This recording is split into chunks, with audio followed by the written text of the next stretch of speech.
Bonsoir, vous êtes au Facebook Live de la Maison des Citoyens de Bordeaux. Donc c'est une date anniversaire aujourd'hui puisque nous fêtons notre 10e rendez-vous. Donc on est ravis. Ce soir, le faiseux qui avait été annoncé n'a pas pu se déplacer.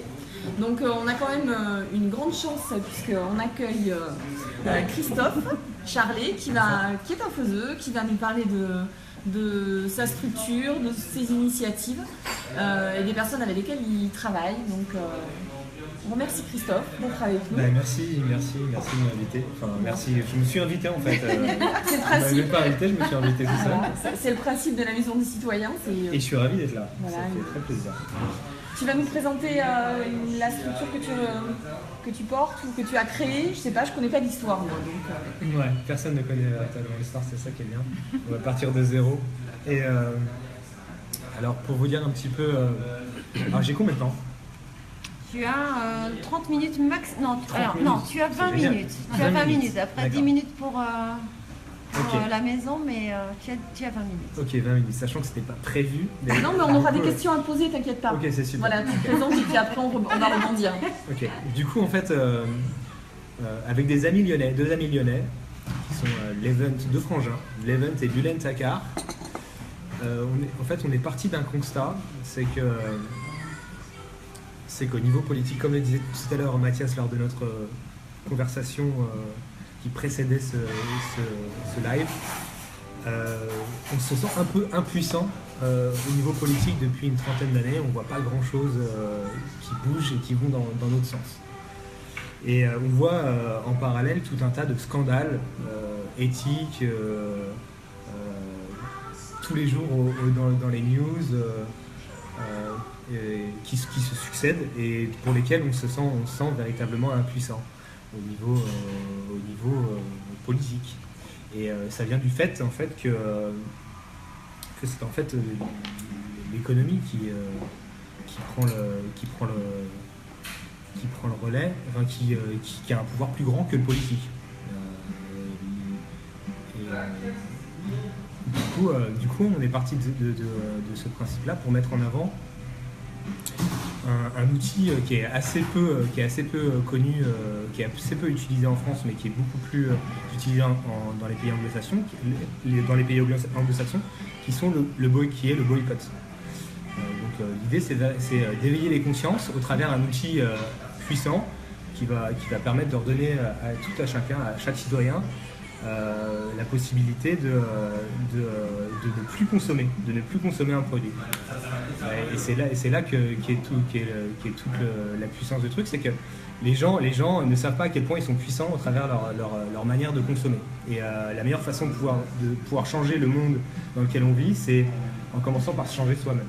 Et donc à changer la façon dont on consomme, les produits qu'on achète et à qui on donne son argent.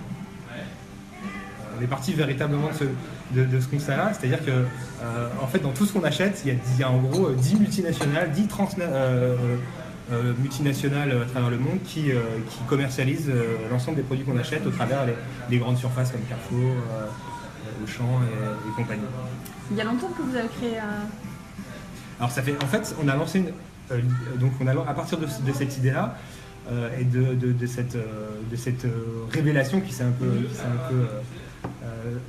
présentée à nous, on a créé un espace de dialogue, une plateforme citoyenne participative sur laquelle les gens vont pouvoir, à partir du 14 janvier, alors il y a déjà des associations qui le font, qui vont pouvoir lancer leur propre campagne de boycott.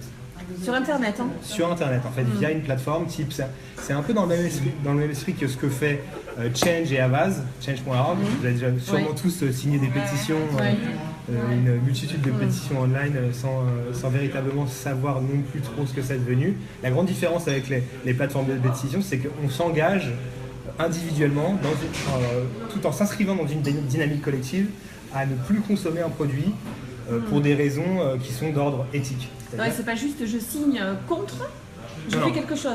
Voilà, c'est carrément je suis dans l'action. Voilà. Je suis dans l'action, je boycotte, mais là où ça va plus loin, c'est qu'en parallèle de ça, on peut proposer ses propres, des alternatives qui sont plus éthiques et plus responsables. En parallèle le boycott est un moyen, est juste un prétexte et un moyen pour éveiller les consciences sur une problématique majeure d'ordre économique, des abus qui sont perpétrés par des agents économiques. On a plein d'émissions en plus qui vont là-dessus. Il y a Cache Investigation avec DGC qui fait un très bon boulot là-dessus. On a des chroniqueurs de renom sur France Inter par exemple qui font un super boulot aussi là-dessus, qui sont très bons. On a tout un tas de gens qui participent à cet éveil des consciences. Et nous, donc, on voulait véritablement cristalliser et fédérer tous ces gens qui sont un petit peu comme dans l'esprit de la Maison des Citoyens, qui veulent se retrouver et faire des choses qui soient constructives et dans l'action et qui peuvent avoir un impact réel sur la vie de tout le monde. Et tu peux nous parler d'un exemple Un exemple, on en a déjà une douzaine même sur la plateforme, parce qu'on a déjà lancé une douzaine de campagnes. On a notamment dans les premières campagnes qui ont été lancées H&M, une campagne qui a été lancée contre H&M contre les conditions de travail de leurs sous-traitants, notamment au Bangladesh. On a aussi une autre campagne qui avait été lancée contre Starbucks, qui pour le coup font des choses qui sont plutôt pas mal, notamment au niveau des matériaux qu'ils utilisent, leur labellisation. Starbucks, c'est un peu Monsanto aussi derrière. C'est un peu Monsanto. Mais le gros problème avec Starbucks surtout, c'est qu'ils ne payent pas d'impôts en France depuis 2004. Savoir qu'ils sont implantés en France depuis maintenant une quinzaine d'années. Et ils n'ont jamais payé d'impôt sur les sociétés via l'optimisation fiscale qui est légale mais qui n'est pas du tout morale. Et par exemple, ça, moi je signe, enfin je ne sais pas comment ça fonctionne sur la plateforme. On participe en fait, on participe et on s'engage à ne plus consommer un produit. Voilà, et qu'est-ce qui se passe? Alors voilà, concrètement qu'est-ce qui se passe? C'est-à-dire que la personne qui crée la campagne porte un seuil de boycottants à réunir autour de cette campagne et une fois que ce seuil est atteint, donc elle fait un descriptif de la campagne, elle travaille sa campagne, elle met des sources, elle joint des sources qui doivent être le plus fiables possible pour rendre la campagne crédible. Et si sa campagne est crédible et que les gens adhèrent à cette campagne, ils participent à la campagne de boycott, et une fois que ce seuil, disons, je ne sais pas, 5000 personnes est atteint, il y a une notification qui est envoyée à l'entreprise cible de la campagne. Disons qu'en ce moment, on est en train de lancer une campagne, c'est même pas nous, c'est une association qui a lancé une campagne contre Coca, qui devait regrouper 5000 personnes. Et des buveurs de coca là. Qui devait regrouper 5000 personnes. Alors on a Mathias qui s'est engagé à rejoindre la campagne et à arrêter de consommer du coca après cette soirée. Et du coup, une fois que ces 5000 personnes, ce seuil de 5000 personnes est atteint, là l'entreprise cible est notifiée de la campagne en cours et elle a un droit de réponse. Donc en fonction des revendications qui ont été énumérées pendant la campagne, elle doit répondre et c'est les boycottants, la communauté de boycottants qui ensuite délibère pendant qu'il y a une période de délibération de 7 jours pendant laquelle ils peuvent voter pour ou contre la levée du boycott. S'ils ont été convaincus, la levée du boycott est prononcée et le boycott s'arrête.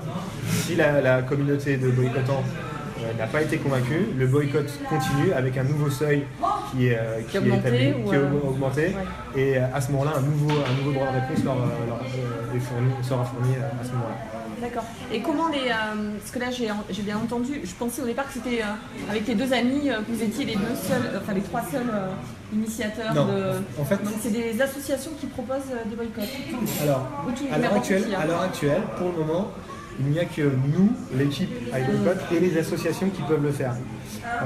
L'idée, c'était qu'on devait véritablement travailler le concept et au niveau technique, la plateforme, pour voir comment ça fonctionne. On ne pouvait pas ouvrir aux citoyens d'un coup, parce que d'une, c'est encadré au niveau, comme toute liberté d'expression, le boycott est encadré au niveau légal. On ne peut pas faire tout et n'importe quoi avec le boycott.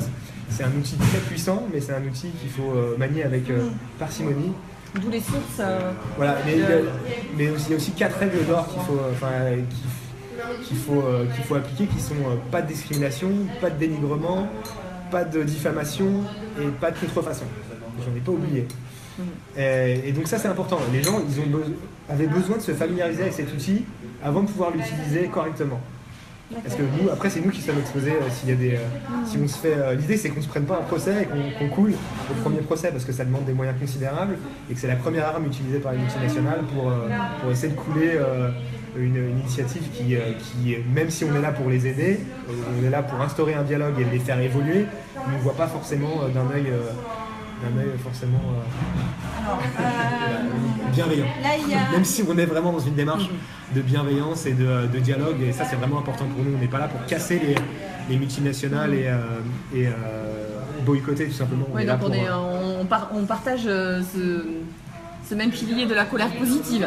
C'est ça, exactement. Et c'est pour ça que je suis. Et c'est dans cet aspect-là que je me retrouve ici, c'est que véritablement Alexandre Jardin a utilisé un vocabulaire, une dialectique qui nous ressemble et qui est véritablement celle dans laquelle on s'inscrit dans le cadre d'iBoycott. Alors Christophe, est-ce que tu peux en 2 mots répéter le nom de la société? Alors le nom de c'est pas une société, il faut savoir que c'est de la plateforme. C'est une association à but non lucratif et qui est en plus d'intérêt reconnu d'intérêt général depuis quelques mois. C'est-à-dire que alors notre seul mode de fonctionnement c'est le don. Donc on peut pas se permettre d'accepter de l'argent d'entreprises on peut se retrouver facilement dans des conflits d'intérêts et du coup c'est notre image et notre concept en lui-même qui tombe à l'eau. Du coup on s'est astreint et on fonctionne uniquement sur les dons des particuliers et des associations. Donc on n'est pas du tout une entreprise. iBoycott, c'est i-boycott. Pour les Français qui parlent pas anglais, on va dire iBoycott s'ils veulent le chercher. Voilà, s'ils veulent le chercher, c'est i-boycott. .org. C'est ça. D'accord. Donc il y a une page Facebook qui regroupe maintenant quasiment 70 000 personnes déjà. Plus un. Voilà. Et près de 50 000 consommateurs inscrits sur la plateforme en elle-même. Donc on est une communauté de 50 000 personnes inscrites d'ores et déjà sur la plateforme en seulement quelques mois, vu qu'on a ouvert. La plateforme a été lancée en direct de la recyclerie sur Paris le 1er juin 2016. D'accord. Donc voilà. Ça s'est fait en 2 temps, c'est-à-dire une ouverture aux citoyens le 1er juin, non pas aux citoyens, une ouverture tout court le 1er juin, un lancement de la plateforme. En août, l'ouverture aux associations et aux organisations qui leur donnait le droit de lancer des campagnes. Et à partir du 14 janvier, donc on est en train de justement mettre en place l'événement Facebook qui aura lieu et la soirée qui aura lieu à Lyon le 14 janvier 2017 pour l'ouverture de la plateforme aux citoyens. Donc l'ensemble des citoyens aura la possibilité de lancer sa propre campagne de boycott sur la plateforme directement. J'imagine qu'avant ça, vous allez avoir le droit de regard et valider. Alors c'est là que le concept est très innovant, c'est que l'idée pour nous, c'est qu'on soit juste un outil et qu'on ait le moins d'interaction, de contrôle, d'ingérence dans le processus. On est vraiment une plateforme d'hébergement. D'accord. Où on veut instaurer un espace de dialogue entre la communauté civile, les associations et les entreprises et le monde économique. C'est véritablement le premier espace sur lequel tout le monde peut se retrouver autour de causes communes et pour essayer de faire bouger les lignes et remettre l'éthique au centre des préoccupations du monde économique. Modérateur, j'imagine, quand tu parles de discrimination, etc. Ouais. En fait, ça va être automatisé. C'est-à-dire qu'on a la chance. C'est ça toute la force du numérique, c'est qu'on a des algorithmes maintenant qui font des choses très très bien. Et que l'idée, voilà, c'est qu'on a la reconnaissance de caractère, de mots, par mots-clés. Si on a et surtout, et là où c'est vraiment intéressant, c'est qu'on va fonctionner énormément sur l'intelligence collective. C'est-à-dire qu'on est tous dans une optique bienveillante et on veut véritablement faire fonctionner ce cercle vertueux, cette intelligence collective qui va faire que la modération va s'opérer quasiment naturellement. À savoir que dès qu'il y a un système de warning, ou s'il y a une campagne qui est créée, qui n'est pas dans le cadre légal déjà d'une, on est notifié avec un bouton qui va nous prévenir, et donc on va modérer. On a toujours évidemment le dernier mot pour modérer une campagne avant qu'elle sorte. Mais le truc, ce qui est intelligent, c'est qu'il y a une période d'incubation pendant laquelle, avant publication sur la plateforme, pendant laquelle la communauté va travailler sur cette campagne. Il va y avoir une période de 15 jours d'incubation. Alors là, je suis en train de faire... je dévoile le fonctionnement de la plateforme proprement dite dans le cadre de l'ouverture en avant-première, parce que ça a véritablement jamais été dit. Et du coup, ça va vraiment fonctionner sur l'intelligence collective. Voilà. Avec un briefing quand même au départ. Il va y avoir tout un tas de... On leur explique aux gens. C'est ça. Il va y avoir tout un tas de steps, d'étapes pour créer une campagne. C'est-à-dire que, comme je le disais en présentation, c'est un outil qui demande de savoir s'en servir. Du coup, les gens, on va mettre tout un tas d'étapes pour lesquelles qui va responsabiliser les créateurs de campagne. Rappeler les règles. L'idée, c'est que ça soit facile de la créer, mais pas trop facile pour éviter pour que les gens créent des campagnes de qualité. L'idée, c'est pas qu'il y ait 2000 campagnes qui se créent dans le mois, qui ressemblent à rien. C'est qu'il y en ait bien moins, mais des campagnes qui soient sourcées, qui soient qualitatives, qui aient du sens et qui fédèrent. Voilà. On est plus dans la qualité que dans la quantité. D'accord. Et puis, pour nous, ce serait ingérable de toute façon qu'il y ait 2000 campagnes. Et alors, on entend parler de Paris, de Lyon, et comment ça se fait que tu es avec nous à Bordeaux? Alors, moi, je suis sur Bordeaux pour des raisons personnelles, mais en fait, c'est ça qui est intéressant dans ce projet, c'est que nous, le projet est parti de Lyon, mais l'équipe qui s'est constituée autour d'iBoycott, elle fonctionne avec un noyau et des cercles. Des cercles qui sont venus se greffer autour du projet à différents niveaux d'investissement. C'est-à-dire que nous, on est à une petite vingtaine dans le noyau dur d'iBoycott, avec des pointures dans leur domaine, que ce soit au niveau marketing, au niveau technique, au niveau des juristes, parce que ça demande un encadrement, une surveillance au niveau juridique qui est assez importante. Donc on a véritablement, on n'a jamais fait une annonce, on n'a jamais fait un appel à candidature, rien du tout. C'est les gens qui sont mis d'eux-mêmes se greffer au projet. Donc on est une vingtaine dans le noyau dur qui sont répartis sur différentes villes de France. Alors les deux frangins qui sont à l'initiative du projet sont de Lyon. Moi j'étais, quand je me suis greffé au projet, quand le projet a démarré, j'étais à l'étranger.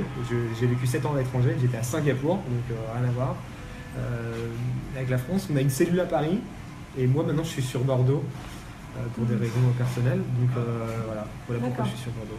Et donc vous êtes tous dans l'association bénévole ou C'est ça, on est tous bénévoles, il n'y a aucun salarié pour le moment. On a l'event qui s'est mis il y a un mois de ça au chômage, qui s'est lancé dans le projet à plein temps. En fait, ce qui est génial, c'est que le projet a émergé avec l'engouement qui a été suscité autour de la campagne de financement qui a été créée à l'origine du projet. C'était une campagne de financement via KissKiss, via KissKiss, et pour laquelle on demandait 8 000 €, je crois, et qui avait atteint son objectif au bout de 15 jours, et qui au bout des 2 mois avait réuni 140% de l'objectif. D'accord. Donc c'est à partir de là que le projet est né, et qu'on s'est dit il y a vraiment quelque chose à faire, il faut qu'on fasse quelque chose. Et du coup, pas de salarié pour le moment, juste l'event qui est à 100% de son temps sur iBoycott, qui s'est mis au chômage, et nous qui avons tous une activité quasiment à côté, et qui consacrons notre temps libre à l'association. Et dans les Facebook Live, ce qu'on aime bien poser comme question aussi, c'est en tant que citoyen, qu'est-ce qu'on peut faire alors si on a besoin si vous avez besoin d'aide, de soutien, qu'est-ce qu'on peut chacun Alors c'est ça qui est vraiment intéressant aussi avec ce projet, c'est qu'il y a véritablement différents niveaux d'investissement. Alors la première chose qu'on peut faire, elle est toute simple, c'est s'inscrire sur la plateforme et rejoindre les campagnes en cours, ou les campagnes qui répondent à vos valeurs.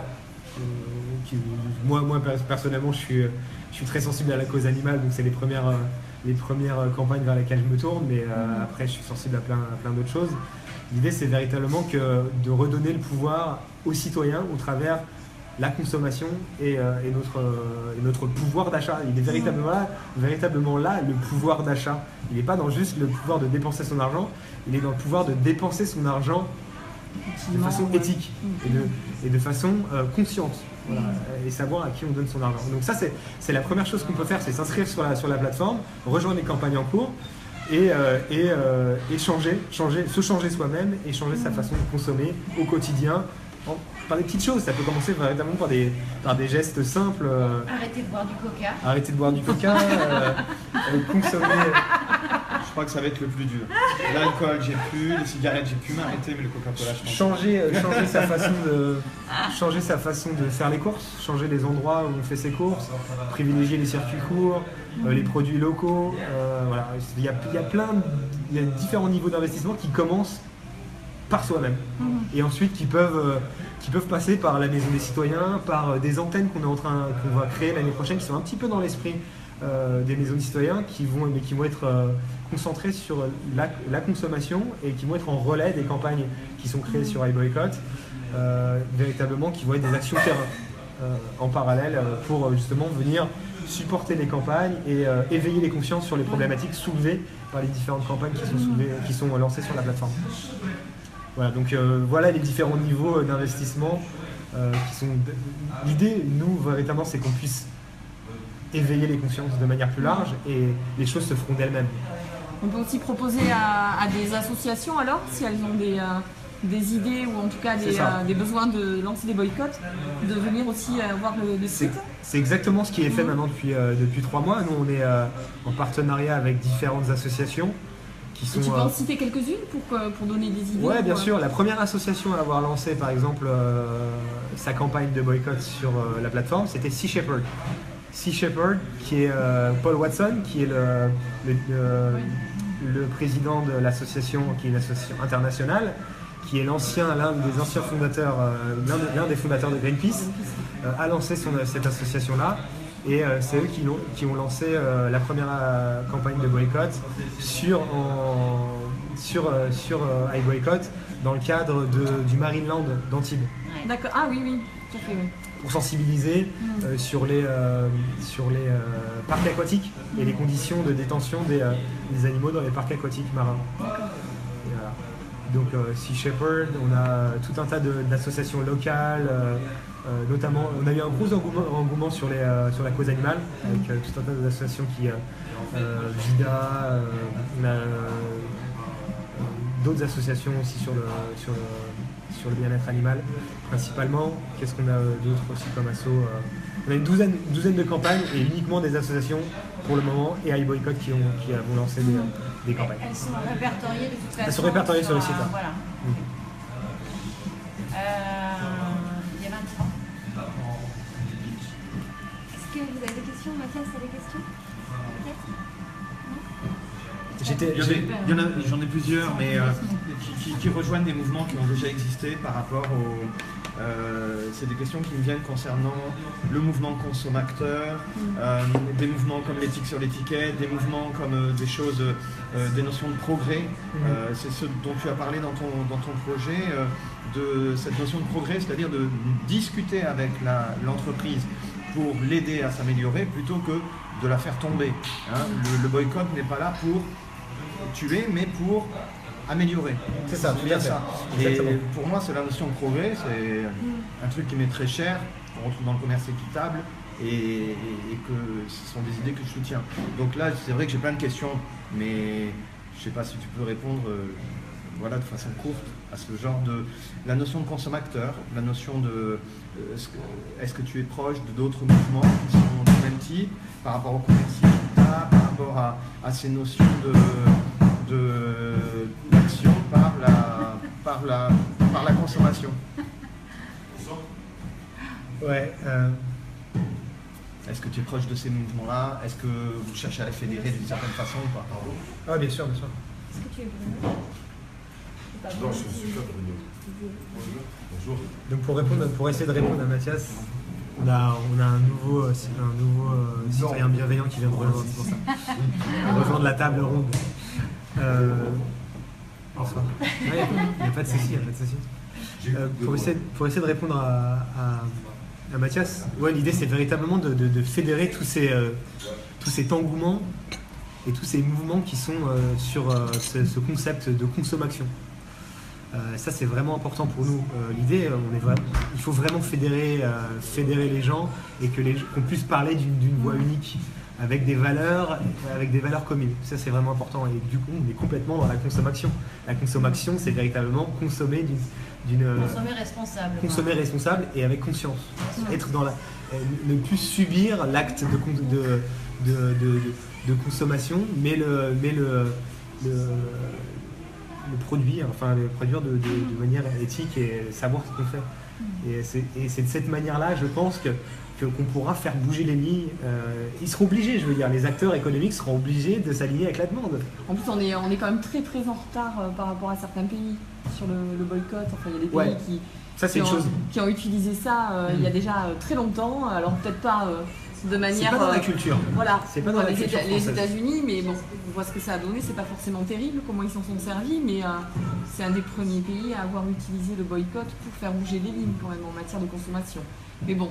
Dans l'histoire du boycott, on a quand même des choses dans les pays anglo-saxons, avec Martin Luther, avec Nelson Mandela. Donc si le boycott a prouvé sa puissance et c'est quelque chose qu'il faut qu'on utilise très peu en France. Oui, et justement, on est frileux par rapport à ça.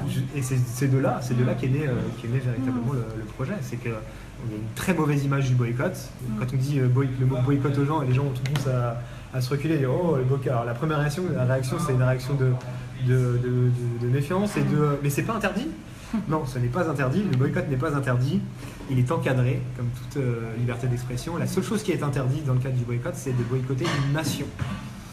On n'a pas le droit de boycotter. Alors, on est le seul pays dans le monde à avoir mis en place cette loi, cette restriction, mais on peut pas, c'est la seule chose qu'on peut faire, qu'on ne peut pas faire en France. Mais on peut boycotter une marque, une multinationale ou tout autre agent économique qui pour vous n'agit pas correctement.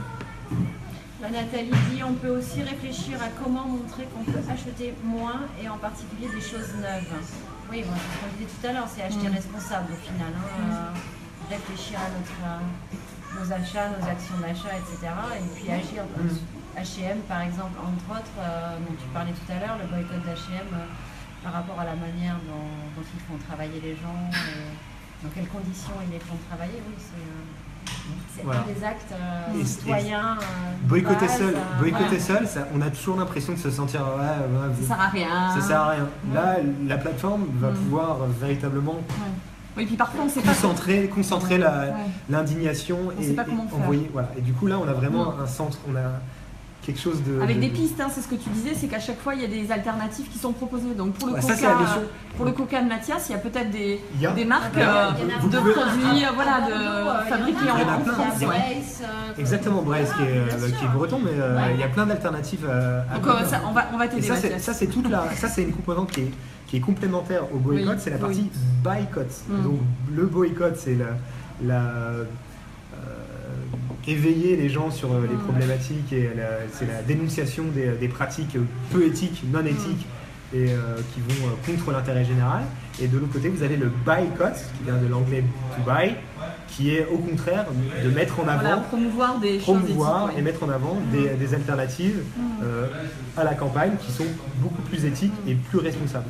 Des droits humains, au niveau social, au niveau environnemental et du bien commun. Bon, c'était une belle découverte. Donc merci. Merci Christophe. Désolé pour le début qui était un peu confus, mais non, c'était très clair. C'était improvisé et du coup il a fallu prendre des marques. On mettra dès demain toutes les coordonnées de la plateforme, de la page Facebook sur la Maison des Citoyens. Donc vous pourrez, après vous allez vous compter. Comptez-vous sur la plateforme. Vous comptez sur la Maison des Citoyens et sur la plateforme. Non, c'est important. On est en contact avec Alexandre Jardin justement. On a véritablement une complémentarité qui est très très intéressante à mettre en place. Je pense qu'on se retrouve sur beaucoup de valeurs et que justement on pourrait être un levier d'action très intéressant et pouvoir donner une dynamique d'action oui, c'est un bon outil à utiliser, accessible pour tout le monde dès demain. Voilà. Audrey Tu parles du Allez, décembre. Audrey. Et je voudrais finir, pour finir, remercier la Maison des Citoyens de Bordeaux qui nous a permis de nous exprimer. voilà, ce de soir. nous exprimer sur Avec plaisir. Donc, merci à Alexandre, merci à Alexandre Jardin, merci aux citoyens de la Maison de Bordeaux et merci à tous ceux qui rejoignent le mouvement. Voilà. Merci Christophe. Dans le week-end également, un événement sera créé sur la page Facebook de la Maison des Citoyens pour le Facebook Live du 2 décembre. Donc vous avez dû voir des vidéos de la Maison des Citoyens avec une annonce qui a été faite sur un regroupement à Paris.